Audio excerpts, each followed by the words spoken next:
They reached out to us asking for an engagement. They normally do. Touch base on a couple of things. So we have had 9 ambassadors, including the head of the EU delegation, his deputy, the ambassador from Germany, Denmark, Austria, Sweden, France, Belgium, and Italy. We have engaged severally. One, we thanked them for the aid that they availed to Uganda from their countries, because they support us in various ways, health, etc., etc.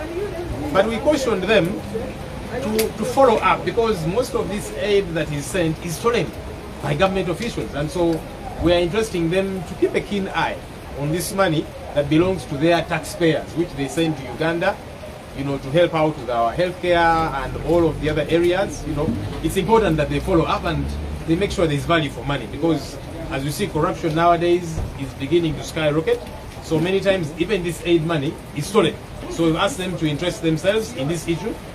But also, some of the aid that they send to help and ameliorate Ugandans, many times is used to oppress Ugandans, to torment Ugandans. And so we have told them, this should be of interest to you, because when you send aid, it is to be able to make Ugandans better in one way or another, really. Yeah, not holistically better, but at least to push on them in one way or another. But again, the state uses this aid, some of it, to oppress and torment Ugandans. And so we told them, interest yourselves in these issues. We've talked about human rights, because that's an area of interest. We've discussed about many of our supporters that were disappeared to date. No one knows their whereabouts. There are many people that are in jail for a very long time, some 2 years and above, simply because they are our supporters. We've talked about, of course, those that have been killed November 18th and 19th and other times, for no reason but simply because they don't support the sitting government. And we've told them, look, the same way you engage us, you also engage the government. Raise these issues with them, okay? Because we cannot pretend about some of these goings on. You know that you extend support and aid to a regime, but you don't hold them accountable in one way or another, because Uganda is part of the international community. And what that means is that Uganda, like any other country, should be held accountable by the rest of the world. All of us should hold each other accountable. And so what happens in Uganda should interest the West, the rest of the world, not just the West, by the way, but even other African countries. Of course, the challenge with other African countries, you find that they have similar challenges.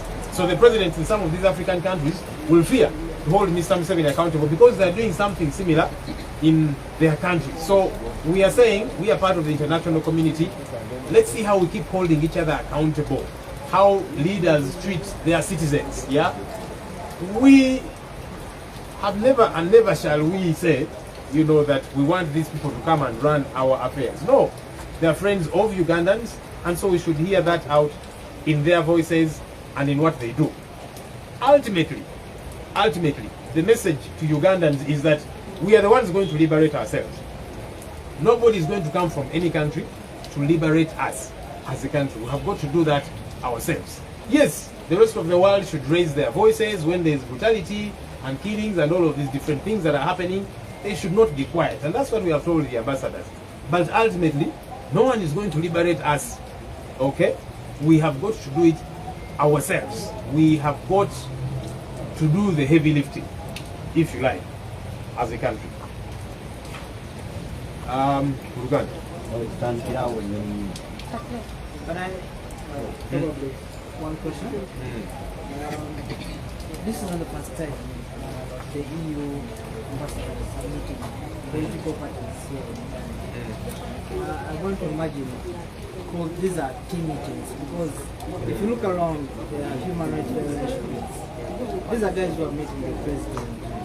Do you think these meetings, the engagements that you have with them, do they have impact? Yeah, well, one of the questions that we ask the ambassadors is that the same way they meet us, they go and meet Mr. Museveni and people in government and so on. What do they discuss? Do they see what's going on? And they told us, of course, they see the human rights violations, the brutality meted out on ordinary people, on leaders, and so on. And they say they share these things with regime people. And that regime people keep promising them, yes, we are going to do better, we are going to do better. We ask them, do you see better happening? Of course, on their end as diplomats, they say they keep engaging, you know, but we are telling them, speak out a lot more. It's important because your countries are friends of the Ugandan people. Not just friends of the leaders, but friends of Ugandan people. And so we should hear them a lot more speak out against the ills and the violence that is meted out on ordinary Ugandan citizens. They are promised to speak out a lot more. Olwaleero tukyaziza bambasada okuva mu mawanga ag'enjawulo. European Union akulembera bambasada abo, omumyuka we ambasada okuva mu Germany, Denmark, Austria, Sweden, France, Belgium ne Italy. Batusaba ensinkano eno era ne tubasinkana kubanga yes tuwayangamuko ku nsonga ez'enjawulo. Mu kubasinkana tubeebaziza olw'obuyambi bwe bawa eri eggwanga lyaffe Uganda, okuyamba ku byobulamu ne mu nsonga endala. Naye tugamba nti obuyambi buno babugoberere nnyo kuba ebiseera ebisinga obuyambi bwe bawaayo bubbi bw'abanene mu gavumenti. Ensangi zino mulaba obubbi bwa ssente bukutte wansi ne waggulu. So tubagambye nti katusuubire munaagoberera obuyambi bwammwe buno kubanga mubuwaayo buyambe bannayuganda aba bulijjo naye ebiseera ebisinga ate temubatuukako abali waggulu eyo be babubba.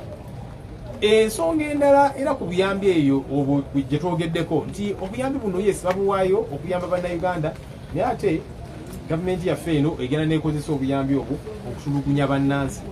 Tubagambye nti ekintu ekyo bakigoberere nnyo kubanga bannansi baabwe sente zino zaabwe ate situwa nti bannansi okuva mu mawanga gano bawaayo sente zino oba obuyambi buno bannayuganda batulugunyizibwe.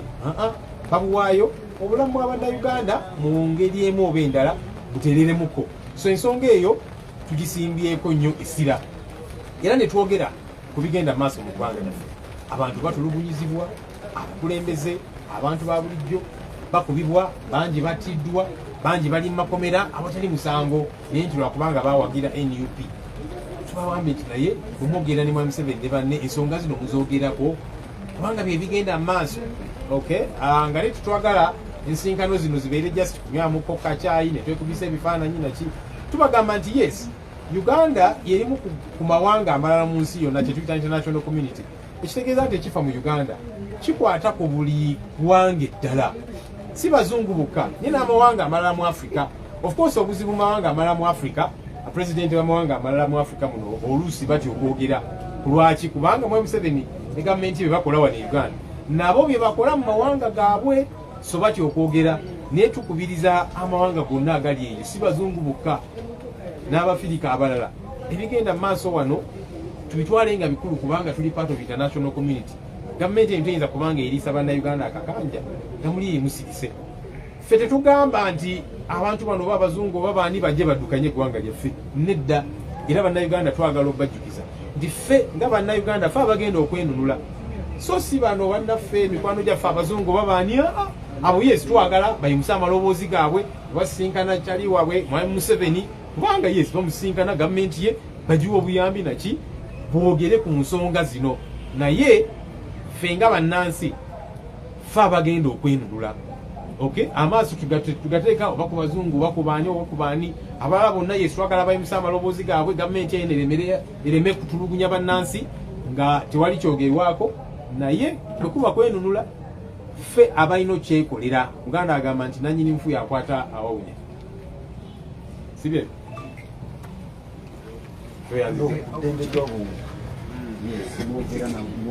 yes abatulaba ku Map Media TV olunaku olwaleero EU European Union. Yes, abakulu bano tero basinkana etwogera ku nsonga zino. Nera nabo tubabuuza omusisinkana Mwami Museveni ne mwogera ku nsonga zino nti ye mumulabayo ekikyuka. Bagamba of course nabo balaga okutulugunya abantu weyongedde, abantu battibwa abakubibwa naki. Tubagambye nti amaloboozi gaabwe geeyongera okuvaayo kubanga nabo balaba nti embeera yeeyongera kwonooneka. So twagala basirike busirisi. Yes bagamba mu kyama boogera ne Mwami Museveni ne banne naki. Yes mu kyama kirungi naye amaloboozi gayimuke kubanga abantu nga Mwami Museveni ne gavumenti ye twogera nabo just mukama niye olina okuvaayo n'oyogera mu lwatu abo bajja kumanya nti ensi yonna ebigenda maaso wano mu Uganda bigikwatako. Okay, tweyanza nnyo ababadde ku Media TV.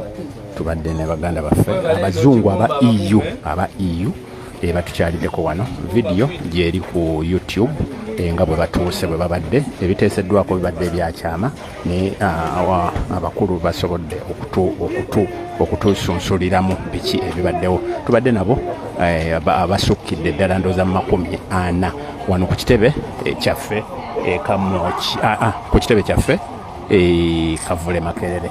Akume takumira mpeera map kabwejumbira twegweko mu programu yaffe y'ekiro sawa 2 tuyina programu yaffe eri The Bond sawa 2 ez'ekiro olwaleero. Akume bye.